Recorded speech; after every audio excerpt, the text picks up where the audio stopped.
Elon Musk is ready to turn on the internet in Iran. What do you think about this happening somewhere, something like this happening in different parts of India? Interesting question. So Elon Musk has he already done it? I'm not sure if he has. Maybe he has. He did turn on Starlink services in Ukraine, and he did say, I remember him saying that he would turn on Starlink internet services in Iran as well. So because of various protests and demonstrations and things and unrest in Iran, in some parts of Iran, the authorities would have switched off the internet.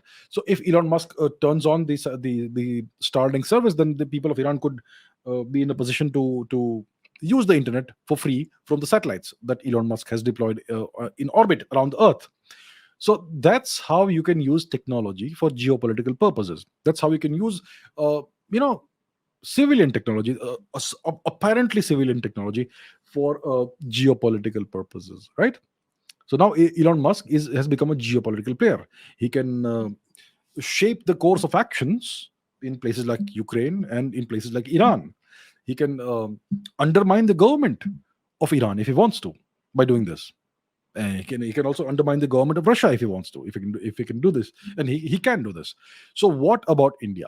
Let's consider a completely hypothetical, completely imaginary, completely fictional scenario, hypothetical scenario, in which in some part of India for some time there is some kind of unrest. And to restore law and order, the Indian government switches off the internet in that region for let's say a few days. Now, what if Elon Musk decides to turn on Starlink internet over there? He is in a position to do that, isn't he? Well, that would be essentially an act of war against India. So you see, this is the kind of geopolitical leverage space technology gives you. Space technology may look like civilian technology, but it always has a military dimension. That's why it is extremely important for a nation like India to not be left behind in the space race, in the new space race. India needs to develop more powerful rockets. India needs to develop the ability to launch satellites on demand at short notice. Let's say next week I want to launch 5 military satellites. Do we have the ability to do that? I'm not sure we do. We need to have that ability. We need to have the ability to demand to launch 5 satellites, 10 satellites next week, next month, at short notice.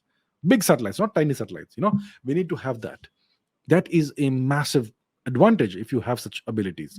So India needs to ensure it's not left behind. India also needs to develop the ability to deploy countermeasures against such interference in India's internal affairs. So let's say you have a constellation of satellites. I'm not saying it belongs to Elon Musk or SpaceX or whatever, but let's say you have another nation's satellites, a constellation of satellites that is in a position to deploy, to broadcast internet services into India if they so wish. We should be in a position to neutralize such satellites through electronic countermeasures means or kinetic means or whatever means we see fit. We need to have these abilities, and we do have the technology, we do have the minds to do this. ISRO is a fantastic organization. You fund them properly, they're going to give you 10 times the results they're giving you right now, right? The only thing that's holding ISRO back is the funding.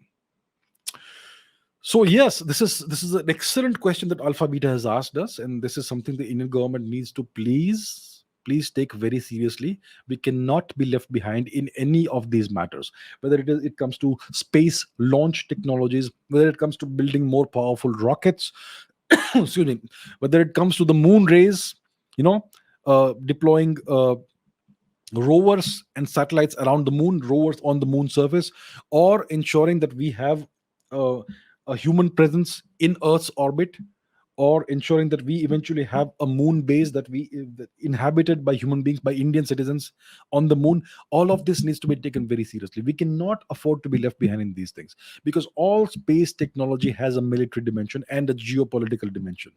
And now this question brings it home very clearly. So all space technology can be used in this manner. So India needs to ensure that whatever the past few years we have kind of taken it very easy when it comes to space, space exploration. We need to catch up, and we need to catch up very rapidly. I hope things are being planned, and I hope we catch up as soon as possible.